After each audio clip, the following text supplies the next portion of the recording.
तो आज की मूवी है एक ऐसे स्टूडेंट की जिसे अपने ही टीचर से प्यार हो जाता है और वो लड़का अपनी टीचर को इतना ज्यादा परेशान कर देता है कि वो अपनी जान बचाने के लिए इधर उधर भटकती रहती है। तो वो टीचर अब अपनी जान कैसे बचाएगी ये हम आज की मूवी में देखने वाले हैं। तो मूवी के स्टार्ट में हम लारा को देखते हैं जो अपनी फैमिली के साथ काफी खुश थी। उसका एक पति और एक बेटी भी थी। लारा एक टीचर थी। इसके बाद वो स्कूल में आ जाती है। स्कूल में आने के बाद वो सभी स्टूडेंट्स को पेपर्स बांट देती है। वहीं दूसरी तरफ हम मूवी के एक और मेन कैरेक्टर बैनी को देखते हैं। बैनी भी लारा का स्टूडेंट था। अब यहाँ हम देख पाते हैं कि बैनी अपना पेपर लिखने की बजाय अपना सारा ध्यान लारा पे टिकाए बैठा था। साथ ही लारा भी उसे देखने लगती है। यहाँ हम समझ पाते हैं कि बैनी लारा में काफी ज्यादा इंटरेस्टेड था। यहाँ हम लारा को भी देखते हैं और हमें यहाँ पर थोड़ा एहसास ये भी होता है कि बैनी को देखकर लारा को भी उसमें इंटरेस्ट आ रहा था। इसके बाद पेपर्स खत्म होते हैं और लारा अपनी बेटी को लेने के लिए जाती है। जब लारा अपनी बेटी के साथ थी तब वो बैनी को देखती है जो अपने डॉग के साथ था। अगले दिन जब लारा क्लासरूम में थी तभी वो देखती है कि एक लड़की मोबाइल फोन चला रही है। लारा उसे डांटने लगती है और उसका मोबाइल रखने के लिए कहती है। लारा उस लड़की को बाहर निकालने वाली थी लेकिन वो लड़की लारा को ही बुरा भला कह देती है। ये सब क्लासरूम में बैठकर बैनी भी सुन रहा था। इसके कुछ देर बाद जब वो लड़की क्लास से बाहर जाती है तब बैनी उसे परेशान करने लगता है। ये बात लारा भी नोटिस करती है। इसका मतलब ये है कि बैनी ने लारा के लिए ये सब किया था। अब अगले दिन जब लारा कैंटीन में थी तब वो एक टीचर से मिलती है और उससे बैनी के बारे में पूछती है। तब वो टीचर कहती है कि बैनी एक बहुत अच्छा लड़का है। तब लारा उसे कहती है कि वो एग्जाम हॉल में मुझे देख रहा था, पर इस बात को वो टीचर ज्यादा सीरियस नहीं लेती। इसके बाद जब बैनी स्कूल में था तब लारा उसे लेकर एक रूम में जाती है जहाँ लारा उससे पूछती है कि क्या तुम्हें कोई प्रॉब्लम है। तब बैनी कहता है कि उसे कोई भी प्रॉब्लम नहीं है। तब लारा कहती है कि अगर तुम्हें कोई भी प्रॉब्लम हो तो तुम मुझे बता सकते हो। पर यह सब सुनकर बैनी उसे टच करने लगता है। इस बात से लारा को भी काफी अजीब लगता है पर वो उसे कुछ नहीं कहती। इसके बाद लारा उसे कहती है कि अगर तुमने एग्जाम पर ध्यान नहीं दिया तो तुम फेल हो सकते हो। ये बात सुनकर बैनी ज्यादा कोई रिस्पॉन्स नहीं करता। इसके बाद लारा वहाँ से चली जाती है। अब हम ये बात नोटिस करते हैं कि लारा घर पे आने के बाद भी बैनी के बारे में ही सोच रही थी। साथ ही वो अपने लैपटॉप में बैनी को ही देख रही थी। अब लारा जब क्लासरूम में थी तभी वो बैनी का बैग देखती है और जब वो बैनी के बैग को उठाकर खोलती है तो उसे उसके अंदर एक टी शर्ट नजर आती है। उस टी शर्ट को लारा सूंघने लगती है। इसके बाद वो सीधा वॉशरूम में जाती है और पानी पीने लगती है। तभी वहाँ पर बैनी आ जाता है और बैनी उसे किस करने लगता है। यहाँ लारा भी अपने आप को कंट्रोल नहीं कर पा रही थी लेकिन बाद में वो अपने आप को संभाल लेती है और बैनी से कहती है कि वो ये सब नहीं कर सकती क्योंकि वो उसका स्टूडेंट है।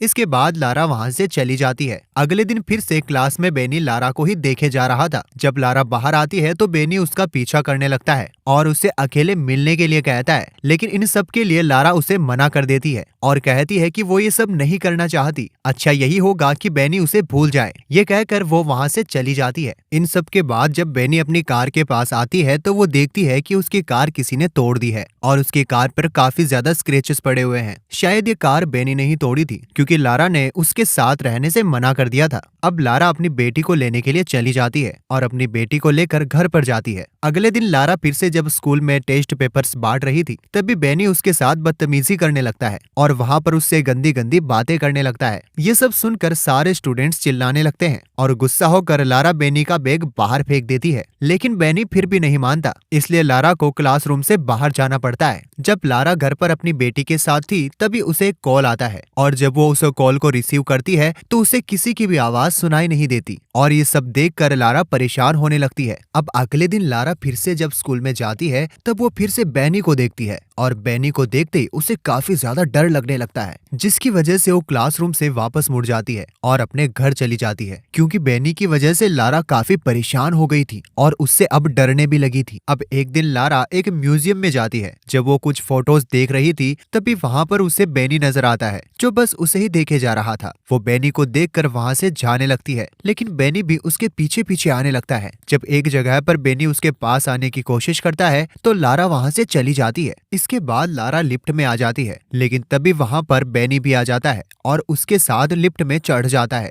लिफ्ट के अंदर आने के बाद वो उससे कहता है कि उसे वापस स्कूल आना चाहिए क्योंकि वो उसे मिस कर रहा है। अब यहाँ पर लारा भी अपने आप को कंट्रोल नहीं कर पाती और बेनी और लारा दोनों इंटीमेट हो जाते हैं। इसके बाद बाहर हम देख पाते हैं कि इन सब के बाद लारा काफी परेशान हो गई थी और रिग्रेट कर रही थी कि ये सब उसने क्यों किया। अब लारा बेनी से काफी परेशान थी, इसलिए वो अगले दिन फिर से स्कूल में जाती है और स्कूल में जाने के बाद वो सीधा प्रिंसिपल ऑफिस जाती है और वहाँ से एग्जाम के पेपर्स को चुरा लेती है और उन पेपर्स को जाकर बेनी के कपड़ों में रख देती है ताकि जब किसी को बेनी के कपड़ों से एग्जाम पेपर मिले तो उसे लगे कि बेनी चीटिंग कर रहा है और उसे स्कूल से निकाल दिया जाए। और अगले ही दिन हम देखते हैं कि होता भी कुछ ऐसा ही है, बेनी को स्कूल से निकाल दिया जाता है और ये सब देखकर लारा काफी ज्यादा खुश होती है। अब अगले दिन हम देखते हैं कि एक बहुत ही अजीब सी चीज होती है। जब लारा क्लासरूम में थी तब लारा को बेनी की याद आने लगती है, साथ ही बेनी के साथ बिताए हुए पलों की भी उसे याद आने लगती है। अब इसके बाद हम लारा को लाइब्रेरी में अपनी बेटी के साथ देखते हैं जहाँ पर वो कुछ बुक्स खरीद रही थी। तभी अचानक से वो देखती है कि उसकी बेटी गायब हो जाती है और ये सब देखकर लारा काफी ज्यादा परेशान हो जाती है और पूरी लाइब्रेरी में अपनी बेटी को ढूंढने लगती है। साथ ही लारा को ये लगने लगता है कि ये सब बेनी ने किया है, इसलिए वो जल्दी से जाकर सीसीटीवी कैमरा चेक करती है और तभी उसे बेनी नजर आता है, जिसे देख वो और भी ज्यादा परेशान हो जाती है। तभी उसे सिक्योरिटी गार्ड का कॉल आता है और सिक्योरिटी गार्ड कहता है कि उसे उसकी बेटी मिल गई है, मतलब कि बेनी ने उसकी बेटी को कुछ भी नहीं किया था। अब रात को लारा को कुछ आवाज सुनाई देती है और जब वो बाहर आती है तो वहाँ कुछ भी नहीं होता। तभी उसे बेनी के साथ बिताए हुए पलों की याद आने लगती है। अब वो बेनी को लेकर इतनी ज्यादा परेशान हो गई थी कि वो अगले दिन बेनी के घर तक पहुंच जाती है और वहाँ पर वो बेनी को देखती है जो अपनी स्कूटी लेकर निकल रहा था। अब लारा भी बेनी की स्कूटी का पीछा करने लगती है और पीछा करते करते वो बहुत दूर तक पहुंच जाती है। तभी वो अपनी गाड़ी को बहुत तेजी से भगाती है और बेनी को ठोक देती है, जिसकी वजह से शायद बेनी इंजर्ड हो जाता है और यहीं पर हमारी मूवी खत्म हो जाती है। दोस्तों, आपको ये मूवी कैसी लगी हमें कमेंट बॉक्स में जरूर बताना और अच्छी लगी हो तो वीडियो को लाइक और चैनल को सब्सक्राइब जरूर करना ताकि हम आपके लिए ऐसी अच्छी अच्छी मूवीज ला पाए।